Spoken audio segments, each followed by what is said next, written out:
নমস্কার বন্ধুরা, মল্লিকা কিচেনে কিন্তু আজকেই ডিমের একটি রেসিপি করব। আপনারা কিন্তু শুরু থেকে শেষ পর্যন্ত আমার সঙ্গে থাকবেন। আর রেসিপিটি যদি ভালো লেগে থাকে অবশ্যই লাইক করবেন, শেয়ার করবেন, সাবস্ক্রাইব করবেন আর পাশে থাকা বেল আইকনটি প্রেস করবেন। আমি 5টা ডিম সেদ্ধ করতে বসিয়ে দিয়েছি। ডিমটা কিন্তু সেদ্ধ হয়ে গেছে, নামিয়ে নিয়েছি। এবার ডিমটাকে ছাড়িয়ে নিচ্ছি। ডিম সেদ্ধটাকে ছাড়িয়ে এভাবে কেটে নিয়েছি।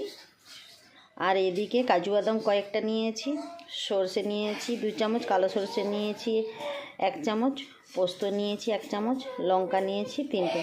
এগুলো কিন্তু একসঙ্গে আমি বেটে নিচ্ছি।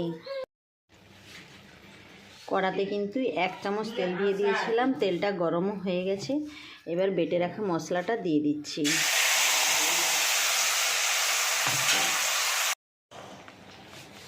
আমি কিন্তু আন্দাজ মতো লবণটা দিয়ে দিলাম।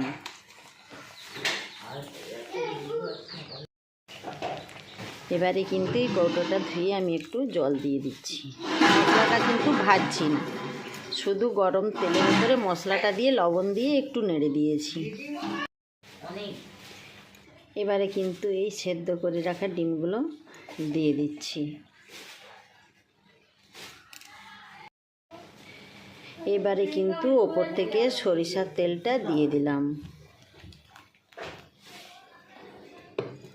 গ্যাসটা কিন্তু কমানোই আছে। এবারে একটা ঢাকনা চাপা দিয়ে দিচ্ছি। ঢাকনাটা খুলে নিয়েছি। রান্নাটা কিন্তু কমপ্লিট হয়ে গেছে।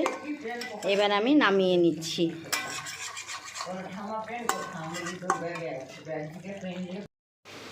আমি কিন্তু একটি ছোট্ট প্লেটে সাজিয়ে নিয়েছি। এবার পরিবেশন করব।